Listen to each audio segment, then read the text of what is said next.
नमस्कार दोस्तों, मैं अंकित कुमार झा स्वागत करता हूं आपका पीजी एकेडमी में। दोस्तों आज हम क्लास 12th मैथमेटिक्स के कुछ आईएमपी क्वेश्चंस सॉल्व करने जा रहे हैं और ये क्वेश्चन मेरे नहीं हैं, ये क्वेश्चन एमपी बोर्ड द्वारा रिलीज किए गए हैं। प्रश्न bank MP board IMP questions, तो उनको आज हम सॉल्व करेंगे।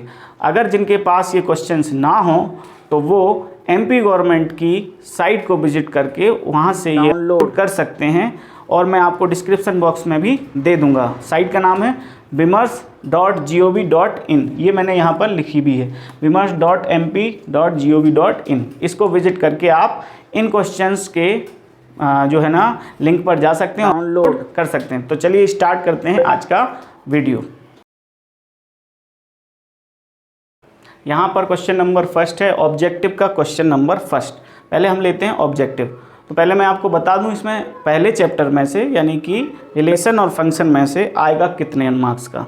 इसमें से आएगा आपका 6 मार्क्स का, जिसमें से आपके 2 आएंगे 1-1 नंबर के, ठीक है, यानी कि 2 नंबर के, और बाकी एक क्वेश्चन आएगा,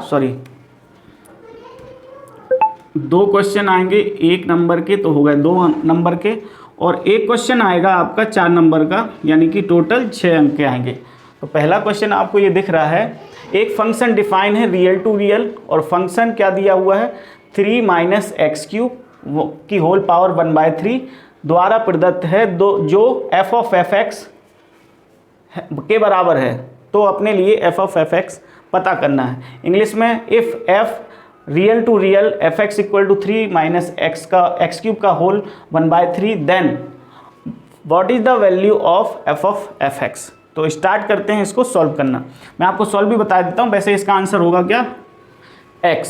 तो कैसे करते हैं इनको, देखिए ये क्या होता है, कोई भी फंक्शन होता है तो ये उसका होता है डोमेन, ठीक है, ये होता है डोमेन, और ये कहलाती है अपनी रेंज, यानी ये होता है आपका प्रांत और ये होता है आपका परिसर। तो इसको सॉल्व करना हमारे लिए f(f(x) को, तो सबसे पहले हम f, ये ब्रैकेट लगाया, फिर इसके अंदर आ जाएगा ये वाला f(f(x) का मतलब होता है f, और फिर जो o हटा देते हैं और ये f(x) अंदर रख देते हैं f(x). तो अब ये f(x) जो है इस फलन के लिए x का काम करेगा। तो जैसे ही देखो ये f(x) है, तो ब्रैकेट में रखा 3 - x³ का होल 1/3, तो यहाँ भी क्या कर देंगे 3 - x³, x³ की जगह क्या आएगा ये पूरा, तो यहाँ पर मैं इसको हटा के क्या लिख दूँगा f(x) की होल घात, यानी कि ये ऐसा लगा देंगे 1/3, ठीक है। तो यहाँ पर मैं बड़ा ब्रैकेट या मंझला ब्रैकेट कुछ भी लगा सकता हूँ, ये लगा दिया मैंने। अब इसके बाद फिर f(x) की जगह ये बिल्कुल बेसिक वैसा ही का वैसा रखा जाएगा, तो 3 - f(x) की अब ओरिजिनल रखेंगे, तो 3 - x³ की होल घात 1/3, ये f(x) की जगह हो गया, लेकिन इसकी घात कितनी है 3। तो अब यहाँ पर मुझे अंदर एक और कोष्टक लगाना पड़ेगा, फिर लगाएंगे 3, फिर होल, ये देखो ये हो गया, इतना हो गया, ये इतना, ये क्या हो गया f(x) की वैल्यू, ये q जैसा का तैसा, और इसकी घात कितनी 1/3। तो ये वाला 3 जो है, ये 3 ये वाला है, ठीक है, ये f(x) की वैल्यू हो गई। अब हम ब्रैकेट को ओपन करते हैं, यहाँ पर मैं ये लगा देता हूँ, और यहाँ पर ये वाला ब्रैकेट, ठीक है। तो जैसे ही ये वाला ब्रैकेट ओपन करेंगे तो क्या होगा 3।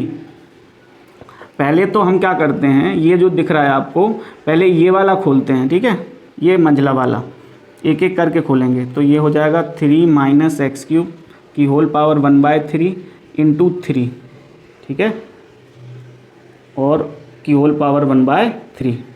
तो ये 3 से 3 कट जाएगा। अब खोल देंगे ये छोटा वाला, तो हो जाएगा 3 - 3 + x³ की होल पावर 1/3। तो ये 3 से 3 कट जाएगा। अब क्या बचा, x की पावर 1/3, तो x की पावर 3 की होल पावर 1/3, तो ये 3 से 3 कट जाएगा, कितना आंसर आएगा x। तो आपका ऑप्शन नंबर 3 सही है।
दूसरा ऑब्जेक्ट है, ये लिखा है फंक्शन है 4x अपॉन में 3x प्लस 4, और ये फंक्शन जो डिसाइड है मतलब डिफाइन है, तो ये फंक्शन है रियल टू रियल, लेकिन इसमें किसको छोड़ना है, -4 अपॉन 3 को। आप कहोगे सर इसमें तो ब्रैकेट लगा है, इसका मतलब है ये ओपन ब्रैकेट, ये अगर ब्रैकेट लगाओ तो इसका मतलब ये वाली वैल्यू इसमें शामिल नहीं होना चाहिए। आप खुद सोचिए, अगर मैं इसको यहाँ रखता हूँ तो ये अनडिफाइंड हो जाएगा, यानी इसको परिभाषित नहीं कर सकते, ठीक है ना। तो इसके लिए हमें पता क्या करना है, इन्वर्स पता करना है एफ का इन्वर्स पता करना है। तो वो उसको पता करने, ये 4 ऑप्शन है, कैसे पता करेंगे देखिए। सबसे पहले हम क्या करते हैं, ये जो है एफ एक्स, इसको हम बाय मानेंगे, ठीक है, एफ एक्स को हम बाय मानते हैं, ठीक है। तो एफ एक्स की जगह रख देंगे 4x अपॉन में 3x plus 4 equal to bye. फिर हम करेंगे क्रॉस मल्टीप्लाई, x की वैल्यू करना है हमें, खाली x की वैल्यू हमें खाली करना है, ठीक है। तो x की वैल्यू कैसे खाली करेंगे, इसको उधर ले जाएंगे, 4x क्रॉस मल्टीप्लाई में 3xy प्लस का 4y, ये हो जाएगा, ठीक है। अब ये जो x वाला है ये x की तरफ जाएगा, तब जाके हम कॉमन ले पाएंगे। क्या करेंगे, 4x माइनस 3xy, ठीक है, बराबर में 4y, ठीक है। तो यहाँ से x कॉमन लेंगे तो क्या बचेगा, 4 माइनस 3y बराबर में 4y, ठीक है। यहाँ से x खाली कर देंगे, कितना हो जाएगा, 4y बटे में 4 माइनस 3y, ठीक है ना। ये आपका हो जाएगा x की वैल्यू, और इसी को हम क्या बोल देंगे, gy, ठीक है ना। यही आपका gy यानी कि f इनवर्स है, ठीक है, जिसको हम बोल देंगे 4y बटे में 4 माइनस 3y, ठीक है ना।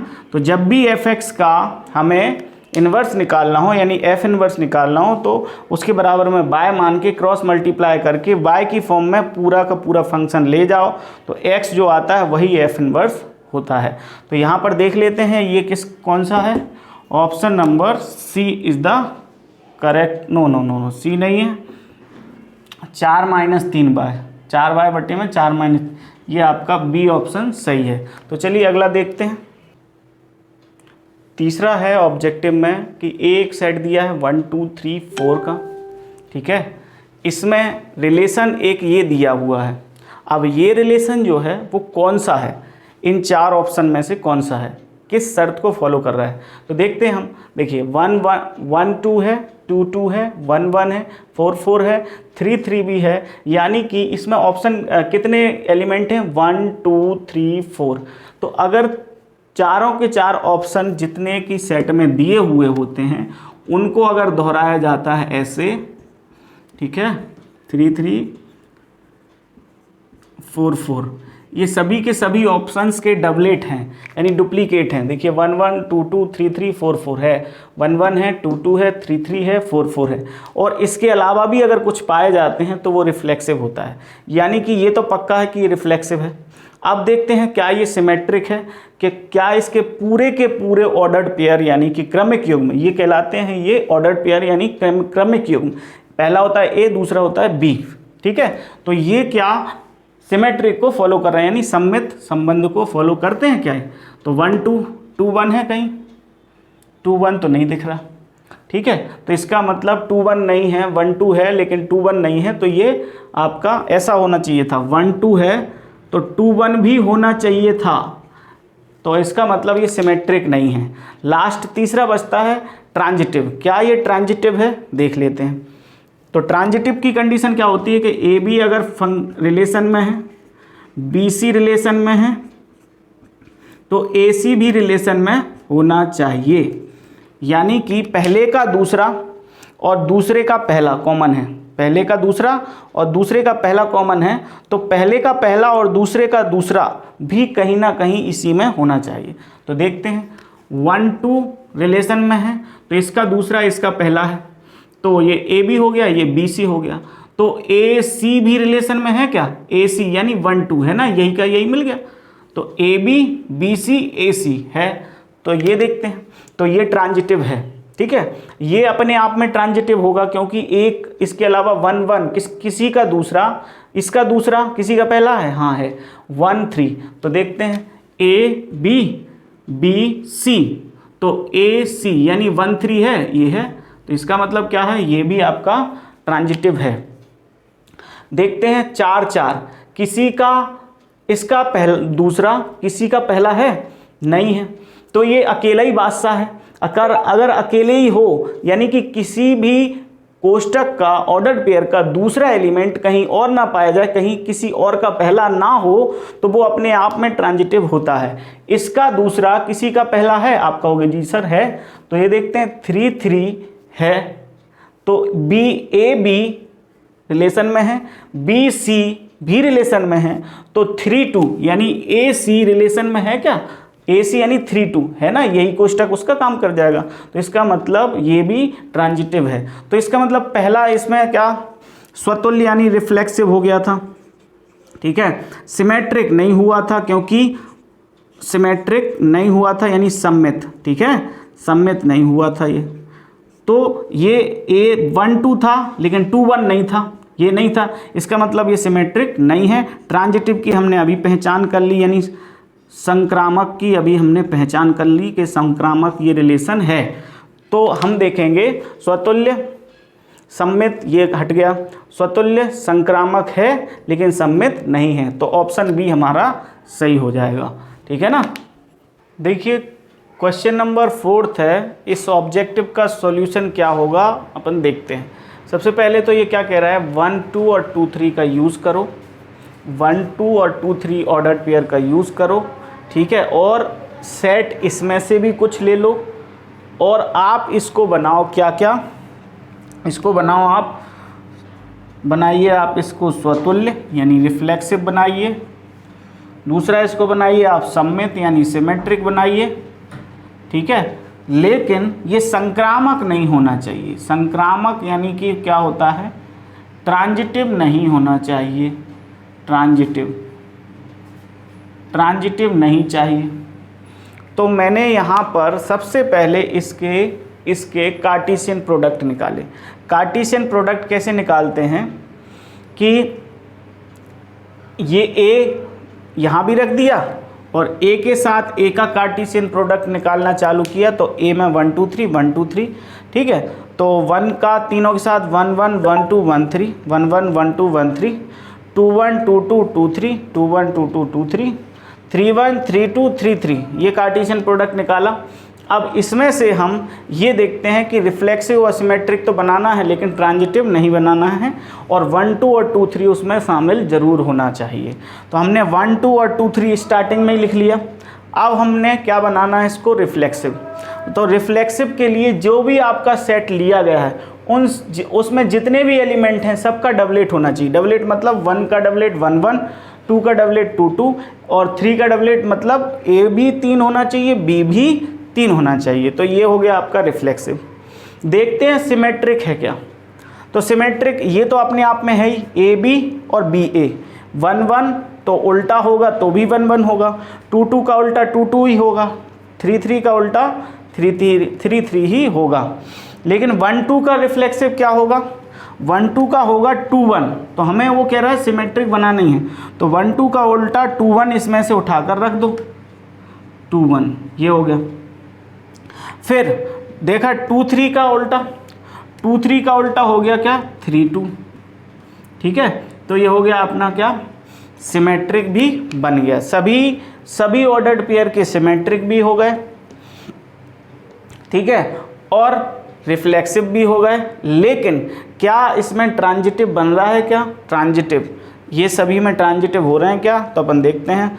1 2 2 3 1 3 है क्या, नहीं है, ठीक है। यहाँ देखा 1 1 अपने में ही, 2 2 3 3 ये तो सिमेट्रिक वाले हैं। तो ये आपका हो गया। इसका मतलब इसका आंसर है केवल एक ही रिलेशन ऐसा बना है जो 1 2 और 2 3 का उपयोग करे और वो रिलेशन रिफ्लेक्सिव भी बन जाए, सिमेट्रिक भी बन जाए। बाकी जो बचे हुए इसमें नहीं हैं वो इसमें से निकाल के ऐसा बना लो, ठीक है।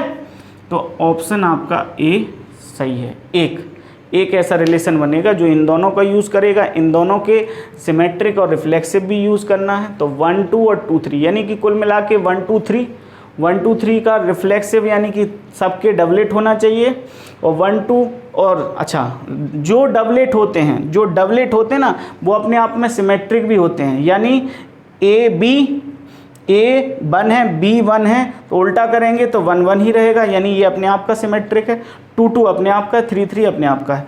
बचा था 1 2, तो हमने उसका कर दिया 2 1, क्योंकि इसका कार्टेशियन प्रोडक्ट से उठा के रख दिया, और 2 3 था तो उसका 3 2 कर दिया। तो एक ही रिलेशन इसका बनेगा। ये चौथे का हो गया। पाँचवें का देखते हैं। तो ऑब्जेक्टिव 4 है फर्स्ट का। इसमें क्या कह रहा है कि एक रिलेशन है A और B ऑर्डर्ड पेयर है, ठीक है। A कैसा है, B से 2 कम, ठीक है, और B कैसा है, 6 से बड़ा, मतलब 6 नहीं होना चाहिए, 6 से बड़ा। तो और A और B दोनों ही नेचुरल नंबर होना चाहिए, A और B दोनों ही नेचुरल नंबर होना चाहिए। तो हमने क्या किया, यहाँ सबसे पहले तो ये देख लो B जो है वो 6 से बड़ा कौन कौन है। तो 6 से बड़ा एक तो ये है, एक ये है B 6 से बड़ा, और एक ये है, ये तो रिजेक्ट ही हो जाएगा, ठीक है। तो अब इनमें से ये चेक करना है कौन सा B जो है B में से 2 घटाया जाए। तो B मतलब कि यहाँ देखो 8 है, यहाँ 8 है, दोनों ही आपके 6 से बड़े भी हैं, दोनों आपके 6 से बड़े भी हैं। और A हमें क्या चाहिए, B - 2, ठीक है। पहला कैसा होना चाहिए, दूसरे से 2 कम। तो यहाँ देखा तो यहाँ का 3 8 - 2 के बराबर है क्या? आप कहोगे नहीं, 8 - 2 4 आता है, सॉरी 6 होगा, जो कि सही नहीं है, ठीक है।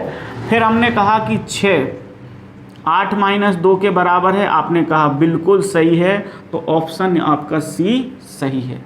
तो पांचवा देखते हैं। एक सेट A है, यानी कि 1 2 3 का यूज़ करना है, और एक रिलेशन ऐसा बताना है, मतलब रिलेशन ऐसे रिलेशनों की नंबर्स बताना है जिसमें इन दोनों का यूज हो जाए और उनको हम रिफ्लेक्सिव और सिमेट्रिक भी बना सकें। इन दोनों का यूज हो जाए और इनको फिर हम रिफ्लेक्सिव और सिमेट्रिक बना सकें, लेकिन ट्रांजिटिव वो नहीं होना चाहिए। तो हमने रिलेशन बनाना चालू किया 1 2, ठीक है। 1 2 के लिए रिफ्लेक्सिव होना चाहिए, तो यानी कि इसमें जितने भी एलिमेंट हो रहे हैं यूज़, उनका डबलेट होना ज़रूरी है। तो 1 का डबलेट 1 1, ठीक है। 2 का डबलेट कितना 2 2, तब जाके रिफ्लेक्सिव यानी स्वतुल्य हो गए दोनों के, 1 और 2 के। फिर 2 3 भी यूज़ करना है, तो 2 3, 2 के तो हम डबलेट कर चुके हैं 2 2, ठीक है। फिर हम किसका करना है, बस 3 का, तो 3 3 भी हमने डबलेट कर लिया। तो यानी जितने एलिमेंट इसमें यूज हुए थे, यानी सेट के जितने भी एलिमेंट हैं सबके इनके, देखो सेट के एलिमेंट जितने हैं उससे हमें कोई मतलब नहीं, लेकिन जितने इन दोनों में एलिमेंट हैं उनका ही यूज करना है हमें, और उनसे ये दोनों रिलेशन बनाना है, ये नहीं होना चाहिए। तो 1 2 में 2 रिलेशन, 2 एलिमेंट थे, दोनों के डबलेट करो तब जाके रिफ्लेक्सिव होगा, 1 1 2 2, ठीक है। फिर दूसरा ब्रैकेट है 2 3, 2 3 के हमने 2 के हम कर ही चुके डबलेट, हमें किसका करना है 3 का, तो 3 का डबलेट किया।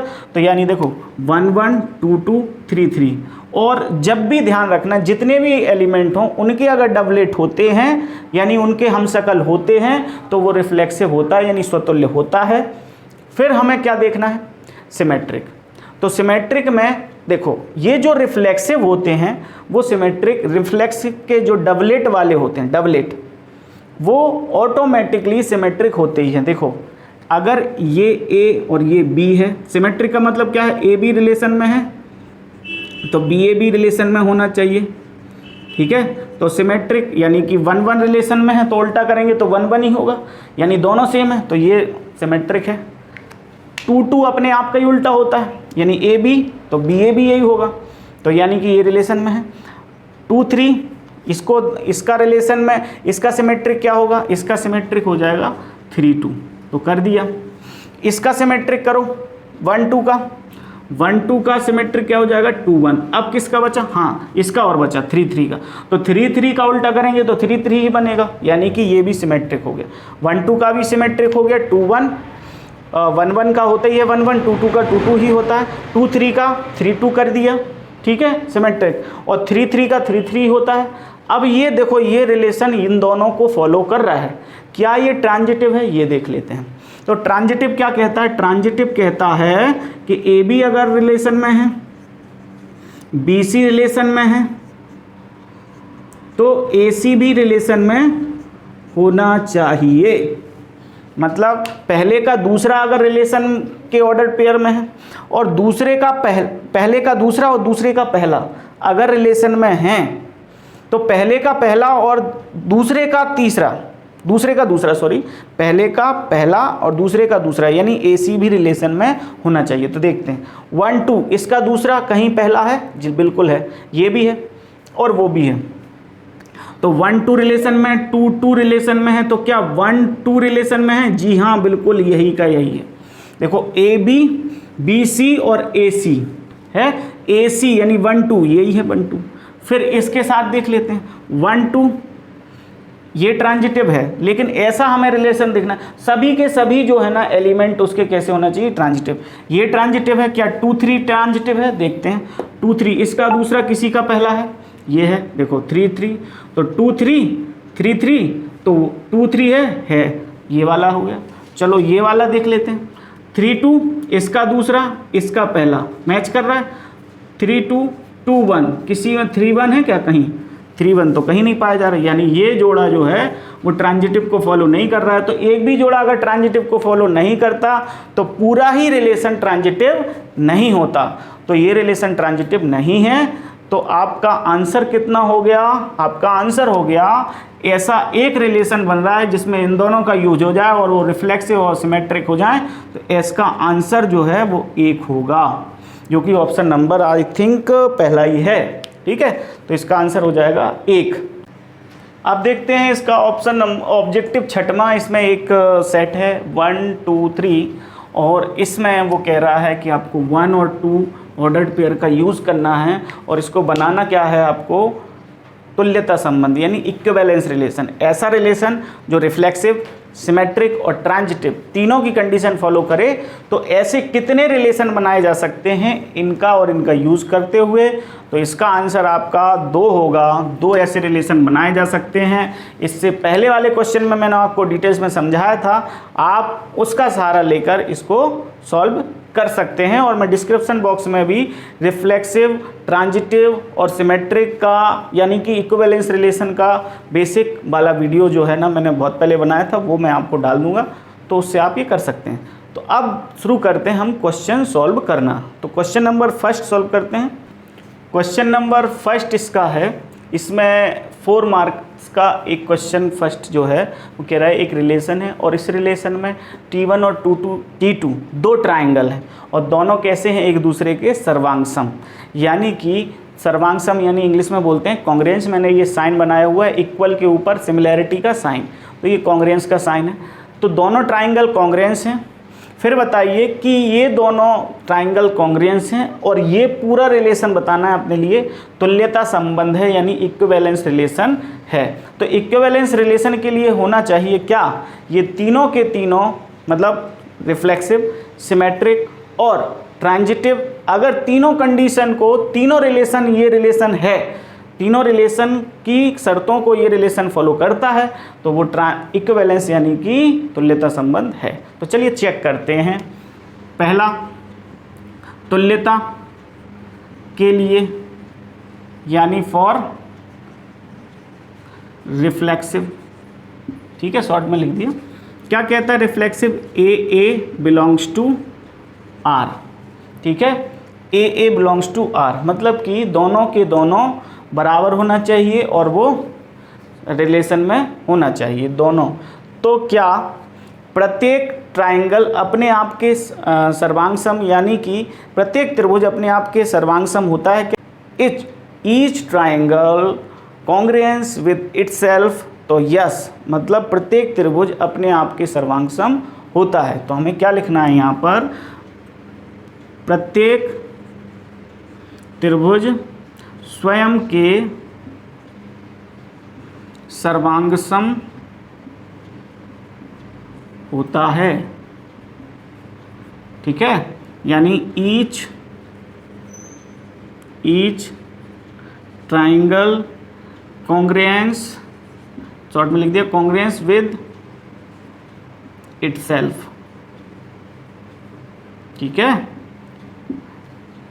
हर एक त्रिभुज अपने आप के सर्वांग सम होता है। मतलब देखो ये त्रिभुज बनाया, ठीक है, और एक और त्रिभुज बनाया, तो अगर मैं ये वाला त्रिभुज इसी पर उठा के रख दूं, ये वाला त्रिभुज इस पर उठा के रख दूं और ये वाला त्रिभुज इसको पूरी तरीके से ढक ले, तो ये क्या हो जाएगा आपका कॉन्ग्रुएंस ट्राइंगल। फॉर एग्जांपल मैं आपको इस पेज से बताता हूँ। देखिए ये दोनों पेज कॉन्ग्रुएंस कब कहलाएंगे, जब मैंने इस वाले पेज को उठा के इस पर रख दिया और ये ऊपर वाला पेज नीचे वाले पेज को पूरी तरीके से ढक रहा है। इसका मतलब ये दोनों पेज कॉन्ग्रुएंस हैं। तो ये तो एक ही पेज दिख रहा है, आपको दिख रहा है, इसने पूरी तरीके से तो दूसरे को ढक लिया, तो ये पेज भी अपने आप के कॉन्ग्रुएंस होता है। हर एक पेज अपने आप के कॉन्ग्रुएंस होगा। ऐसे ही हर एक ट्राइंगल अपने आप के कॉन्ग्रुएंस होगा।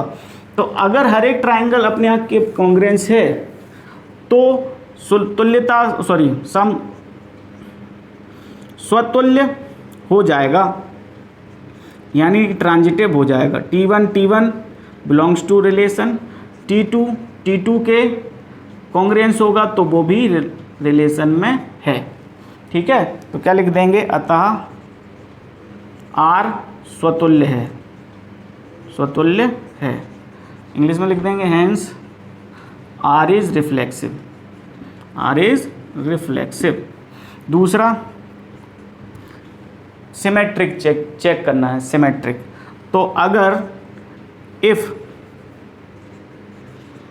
T1 कॉन्ग्रुएंस T2, यानी कि T1 और T2 जो है वो आपका रिलेशन में है, क्योंकि कॉन्ग्रुएंस की condition. Then T2 congruence T1, यानी कि T2 जो है वो T1 के कॉन्ग्रुएंस है, तो T2 और T1 भी रिलेशन में होगा। अब समझिए इसको, T1 और T2 दोनों कॉन्ग्रुएंस हैं।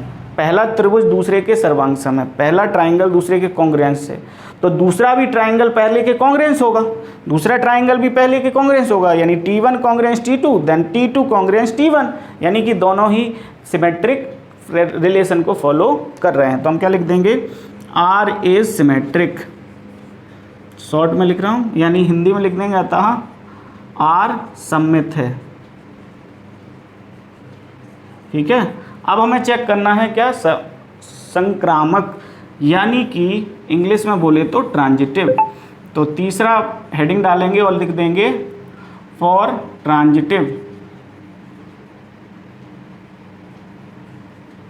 ट्रांजिटिव, यानी कि संक्रामक के लिए।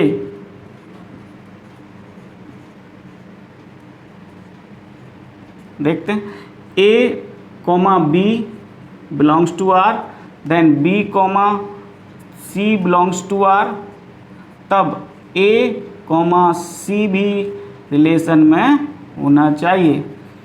तो हमने कहा एक ट्राइंगल, देखिए ट्राइंगल फर्स्ट जो है वो अगर ट्राइंगल 2 के कॉन्ग्रुएंस है, समझना बात को, ठीक है, तो ट्राइंगल 1 और ट्राइंगल 2 अगर कॉन्ग्रुएंस है और ट्राइंगल 2 ट्राइंगल 3 के कॉन्ग्रुएंस है, दैट्स वाई ट्राइंगल 1 भी ट्राइंगल 3 के कॉन्ग्रुएंस होगा। यानी कि T1 कॉन्ग्रुएंस T2 और T2 कॉन्ग्रुएंस T3 है, तो T1 भी T3 के कॉन्ग्रुएंस होगा। ठीक है, ठीक है, अब समझिए ज़रा, मैंने इसको बाद में लिख दिया, कोई दिक्कत नहीं। अगर T1 T2 रिलेशन में है तो उनका सर्वांग सम होना जरूरी है, T2 T3 रिलेशन में है तो उनका सर्वांग सम होना जरूरी है। अगर T1 और T2 रिलेशन में है, यानी दोनों सर्वांग सम है, और T2 और T3 दोनों सर्वांग सम है, तो T1 और T3 भी सर्वांग सम होते हैं। ध्यान रखना, अगर ये वाला त्रिभुज इसके सर्वांग सम है और पहला दूसरे के सर्वांग सम है, और दूसरा अगर तीसरे के सर्वांग सम है तो पहला भी तीसरे के सर्वांग सम होगा। यानी कि if first triangle is congruence with second, then second is congruence with third, then first is automatically congruence with third. ऐसे यहाँ पर है, यानी कि ए बी रिलेशन में, बी सी रिलेशन में और ए सी भी रिलेशन में है, यानी कि ये कॉन्ग्रुएंस, ये संक्रामक संबंध है। तो यहाँ पर देखो तुल्यता संबंध भी है, ठीक है, और सम्मित संबंध भी है, और यहाँ पर संक्रामक भी हो गया, अतः यह संबंध तुल्यता संबंध होगा, यानी कि इक्विवेलेंस रिलेशन होगा। तो तो लास्ट लाइन हमारी बस इतनी सी होगी, आप खुद लिख सकते हैं कि चूंकि ये संबंध स्वतुल्यता, सममितता और संक्रामकता को सिद्ध करता है, इसलिए यह तुल्यता संबंध है। इंग्लिश में क्या लिख देंगे? This relation follows reflexive, symmetric and transitive, so this is also equivalence relation. चलिए दूसरा क्वेश्चन करते हैं। देखिए क्वेश्चन नंबर 2 यहाँ पर लिखा हुआ है, एक रिलेशन है, इसमें 2 लाइनें हैं और दोनों लाइनें एक दूसरे के लंबवत हैं। तो बताना है यह संबंध कैसा है? सिमेट्रिक तो है लेकिन रिफ्लेक्सिव और ट्रांजिटिव नहीं है, यानी कि सममित है परंतु स्वतुल्य और संक्रामक नहीं है। तो हमने यहाँ पर लिखता हूँ मैं कि पहला, चूँकि कोई भी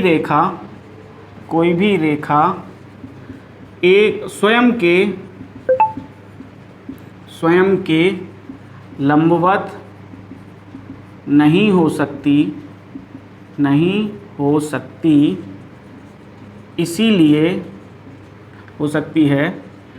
इसीलिए L1, L2 जो है इस वाले रिलेशन को फॉलो नहीं करती, यानी कि इसलिए L1 परपेंडिकुलर नहीं होगा, ऐसा काट देना L2 के, ठीक है, यानी कि या L1 L2 do not belongs to R, ठीक है। अतः संबंध R स्वतुल्य नहीं है, यानी कि इंग्लिश में क्या लिख देंगे? No one line perpendicular, no one line does not perpendicular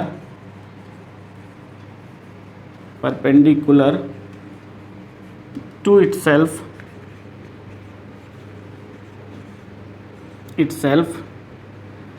that's why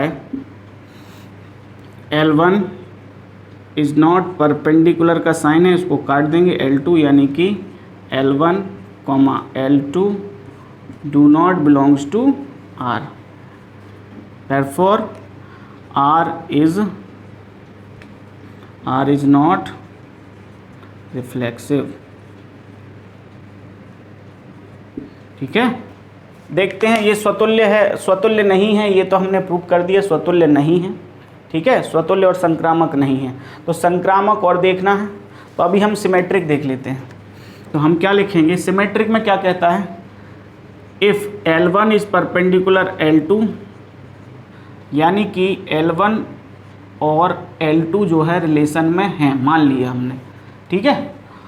तो क्या L2 परपेंडिकुलर L1 होगी, यानी कि क्या दूसरी भी पहले के परपेंडिकुलर होगी? क्या दूसरी भी पहले के साथ 90 डिग्री का कोण बनाएगी? बिल्कुल बनाएगी। देखिए जैसे ये L1 है और ये L2 है, ठीक है। तो L1 अगर L2 के लंबवत है, L1 L2 पर लंबवत है, तो L2 भी तो L1 पर लंबवत है, L1 L2 पर लंबवत है, यानी L1 L2 रिलेशन में है, तो L2 भी L1 पर लंबवत होगी, यानी L2 और L1 भी रिलेशन में हैं। तो हम क्या लिख देंगे? Therefore R is symmetric. तो सिमेट्रिक तो हो गया। पहले वाले रिलेशन में हम क्या प्रूव कर चुके हैं कि ये रिफ्लेक्सिव नहीं है। अब तीसरा एक और बचा है। 2 चीज़ें तो हम सही सिद्ध कर चुके, क्या हम बता चुके पहले स्वतुल्य नहीं है, तो स्वतुल्य नहीं है ये प्रूव करना था कि स्वतुल्य और संक्रामक नहीं है।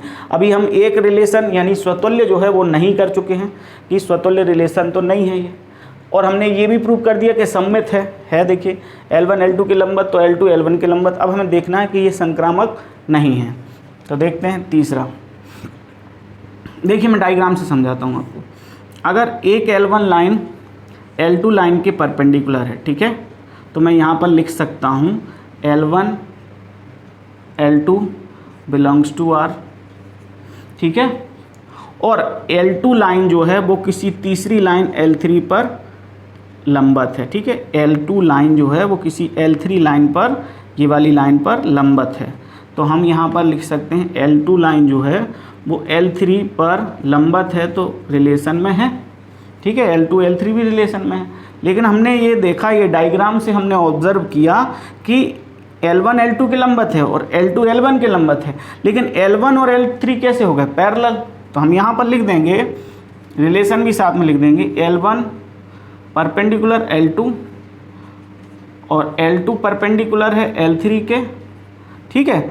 लेकिन तो L2 लंबत है L3 के, तो वो रिलेशन में है, लेकिन बट L3 जो है या L1 जो है वो L3 के साथ रिलेशन में नहीं रहना चाहती, क्योंकि वास्तविकता में डायग्राम से हमने समझा कि L1 जो है वो L3 के लंबत ना होकर समांतर है। देखो L1 L2 के लंबत है, L1 L2 के लंबत है, यानी L1 L2 रिलेशन में, L2 L3 के लंबत है, L2 L3 के लंबत है, यानी L2 L3 रिलेशन में है। लेकिन हमने डायग्राम से देखा कि L1 और L2 जब दो लाइनें एक ही लाइन पर परपेंडिकुलर होती हैं तो वे दोनों लाइनें पैरेलल होती हैं। तो हमने कहा कि L1 और L3 एक दूसरे के परपेंडिकुलर नहीं हैं, जो कि रिलेशन में कह रहा है कि सभी की रिलेशन परपेंडिकुलर वाला होना चाहिए। तो ये दोनों परपेंडिकुलर नहीं हैं, ये तो पैरेलल हैं।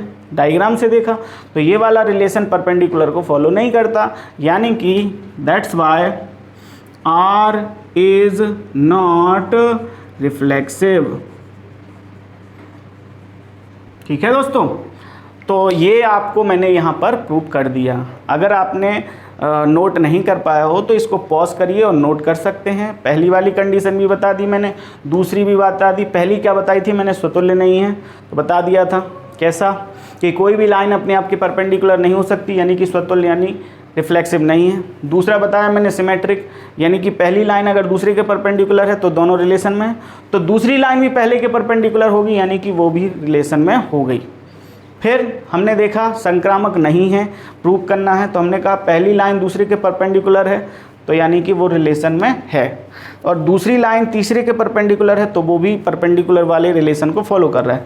लेकिन देखा इस डायग्राम से देखा कि पहली और तीसरी लाइन तो पैरेलल हो गई, तो वो तो लंबत की शर्त को फॉलो नहीं कर रही, इसका मतलब वो रिलेशन में नहीं है, तो संक्रामक संबंध नहीं है, यानी कि R इज़ नॉट रिफ्लेक्सिव। अगर आपको वीडियो पसंद आई हो, मैंने पहले पार्ट में ये इतने क्वेश्चन करवाए हैं, अगले पार्ट में इस रिलेशन और दोस्तों अगर वीडियो अच्छी लगी हो तो लाइक शेयर सब्सक्राइब जरूर कीजिए, अपने दोस्तों को भी शेयर कीजिए ज़्यादा से ज़्यादा। और इस पार्ट में मैं बस यही 3 क्वेश्चन करवाता हूँ, इसमें मैंने ऑब्जेक्टिव भी करवा दिए 5। अगर वीडियो अच्छी लगे तो लाइक शेयर सब्सक्राइब जमा कर कीजिए। जय हिंद दोस्तों।